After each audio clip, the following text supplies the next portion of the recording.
First things first, congratulations to the USWNT for capturing another CONCACAFW championship, beating the Canada again. Alex Morgan with the PK off of a,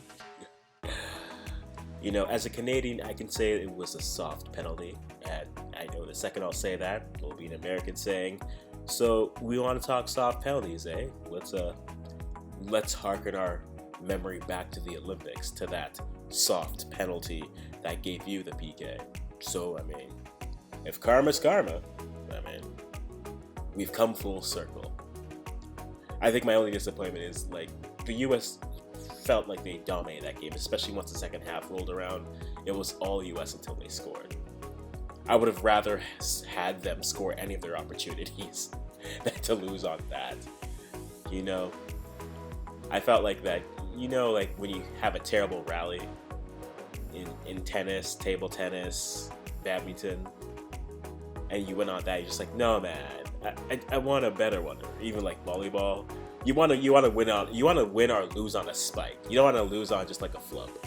But they were the superior team. They looked like they were the superior team from a tactical standpoint as well as an athletic standpoint. I say this a lot. The U.S. is one of the few teams in the world from an athletic standpoint, and they're the only team in CONCACAF that makes Canada hesitate and even question whether they want to come up. But let's take a look. Let's talk about this game. Canada came out trying to match. They're wearing their whites, which, as you know, I have no confidence in their white kits whatsoever. I know it's suspicious, but they don't perform well in their white kits. It's a thing. So they came out, same lineup as they played in the semis, and the same thing with the US, same lineup is in the semis. Prince, Sinclair, Becky up top, then midfield, Quinn, Scott, and Fleming, and then the back four of Riviere, Jills, or Jilly Bean, shout out to Jane, Kadisha Buchanan, and Ashley Lawrence with Kaylee Sheridan there. US had Horan, Lavelle in the midfield, forgetting who else. They had Sophia Smith, Morgan, and Mallory Pugh up top. They went with Ashley Nairn as the keeper, which I was wondering. Whenever you change your goalkeeper going into a big game, I always harken back to the US, I forget which World Cup it was, when they went from Hope Solo to Brianna Scurry, and Scurry just didn't have the best matchup. So anytime a team switches their goalies going to a big game, that's the PTSD that I see. But game started off just with pace back and forth. Canada was in it the game, but the US were creating the more dangerous opportunities. Canada's strategy looked like they were trying to isolate Sofia Huerta with Michelle Prince one-on-one dribbles. US started to adjust to that, giving more cover, dropping another center back deeper down, and then dropping one of the defenders, either Horan or Lavelle, into that middle area so that they had the cover and the support for pace. But man, back and forth we had just misses everywhere. Michelle with a few good opportunities but wasn't able to convert. Mallory Pugh, Sophia Smith with opportunities they missed. Alex Morgan breaking ankles, trying to snatch souls. But man, end to end, by about the 30th minute of this game, though, it started to settle in. You started to see Blacko start to make a few adjustments. One was, again, giving some more support for Huerta, but then also trying to push forward and try to pin back the fullbacks to really lower down the overlap, making some of those players defend a bit more. Notable things, Horan had a yellow card in about the 30th minute, or 40th, sometime in the first half. And honestly, getting to halftime, right before halftime, we had as we'll call it, the hockey save from Kaylee Sheridan, able to fight off both Sophia dribbling around her legs, behind her, using her legs to cover it. It was just, so that's not going in? Okay. As we got to halftime, I thought to myself, Canada has won this type of game before, but the US is dominating, and not just a possession standpoint. right? But I said the other video, I watched the She Believes Cup version of this game. I watched the Olympic version, and the US didn't have the type of pace and just the relentless that they had in this game. By the second half, they had just attacked and pinned back the fullbacks where they couldn't really come up as much as they could.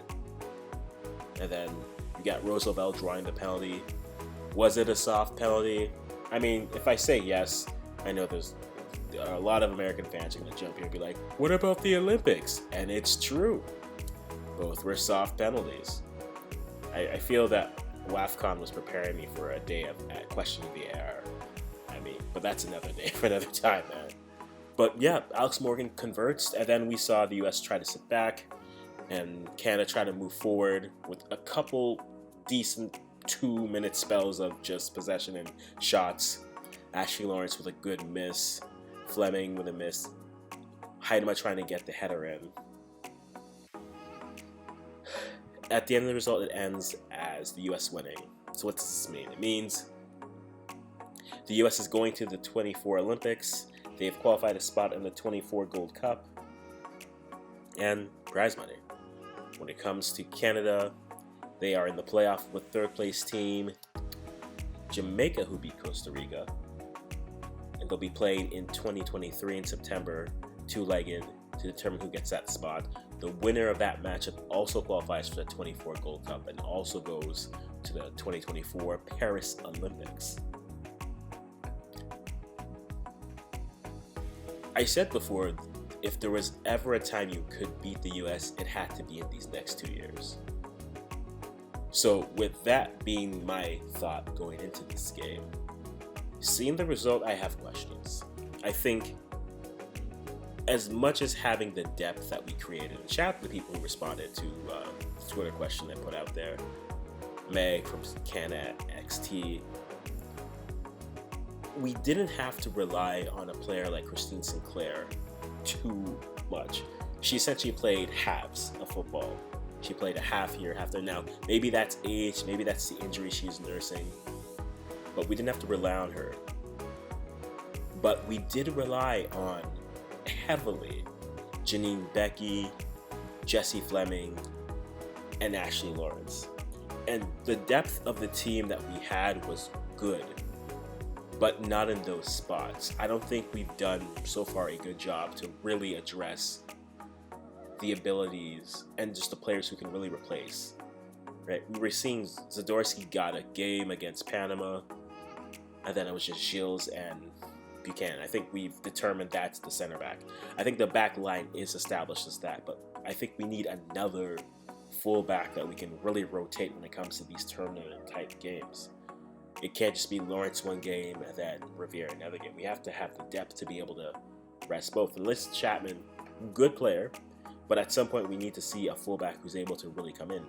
We were excited to see the Summer of St. George, but Rihanna wasn't able to get much minutes. But her, and even a player like Zoe Burns, I would have loved to see a little bit of action with her just to relieve both players. Yes, the Panama game didn't go as well as we thought it would have. It was just a 1-0 victory, and I think if it gets out of hand, maybe we see a bit more rotation in that matchup. But that game, as well as the midfield, and shout out to Alex Nonge-Rusic, who said this on Twitter, finding, and Meg also alluded to this, finding another CDM that Bev can trust, that's not Desiree Scott now, whether that's Quinn as a player. I felt that in that midfield, Quinn and Scott were both not having the best of games, but I felt if you were going to try to get something out of this game, the substitution is adding a little bit more attack and bringing in Grosso for Scott and having Quinn step back, because I feel they would have been a better CDM in that role, but could have also pushed up and added some attack into the midfield alongside of Grosso as well as Fleming. Bev went for Quinn coming off, and again, you can argue one or the other. When it happened, I did think to myself, I was thinking maybe Quinn staying on, but that was her choice. But finding another CDM who Bev can trust, and that's going to be the question that we have to really determine over these next sets of friendlies. And then up on the wing, Deanne Rose getting the injury did not help, but still, there seems to be, there's a thought that I have.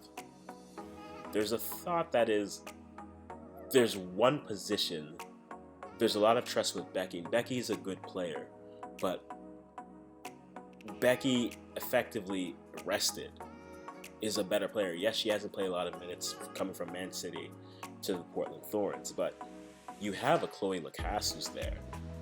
You have to give her some trust and let her play. Yes, she played against Trinidad, but you gotta really push and give. You come into these tournaments to win tournaments and championships, not to win games specifically. And that's something that we see with CANWNT across the board. You need actual depth. And so between that and then even a Fleming, I think those three positions, we need to find better depth there. As well as, still more depth at the center forward position. Heidema wasn't amazing, but she wasn't terrible. I still think she's very intriguing in terms of what she does at OL Reign. I think if she can get going there's definitely still hope. She's still young, but we have to be looking at a world post Sinclair before Sinclair says we were living in a world post me. And that means giving more players at the forward spot some opportunities, right? I know Evelyn Yen is the name that's on everyone's tip of their tongues, and I wouldn't be mad with her getting another opportunity. But we need to find more forwards, more wing forwards, more strikers into that pool to create a bit more of urgency, because it has been about the same group of players. When we get to the midfield, I'd love to see Mary Elidou again. I'd love to see Sarah Stratigakis get an opportunity.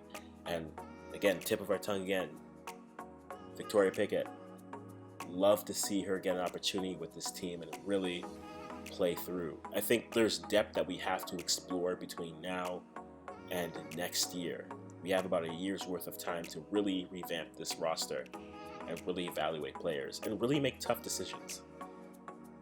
Bev loves her veterans, which you can see because she trusts them. But at the same time, just because I trust the old truck doesn't mean it doesn't have all the miles on it. So when it comes to this Canadian team, they really have to start having these conversations in terms of where is that next wave? And I think that's where it's going to be a tough conversation. We've talked about a lot of negatives here, but on the positive, it was nice to see players like Fleming step up with 3 goals, Julia Grosso step up with 3 goals, right? We've seen some of this youth betting on them has paid off, but at some point, the veterans will be gone. The youth won't be able to. You won't be able to use Grosso as just a bid player. You'll have to start her, and if Heidema isn't able to gain form, you'll have to find a striker who can really fit that position. So we have a year for this Canadian team to really try to identify those pieces and have hard conversations about whether it's a Chapman, whether it's a Schmidt. Yes, she scored her goal. Whether it's a Scott, we need to have these conversations about players and bringing in players to come in. And whether that next wave are all U20 coming up, or whether they're established players who are playing at the top of the game right now, we have to be able to find those players and get them into the squad. We have a year's worth of time to do it. We have 3 international windows. Now this goes down to the Federation. Please don't do this to us. Give them the opportunities that they need and to really produce and be better, because at this point, there's no excuses for not being at the Olympics. So I feel with them, that's how I feel with Canada right now, but hey, congratulations to the US again.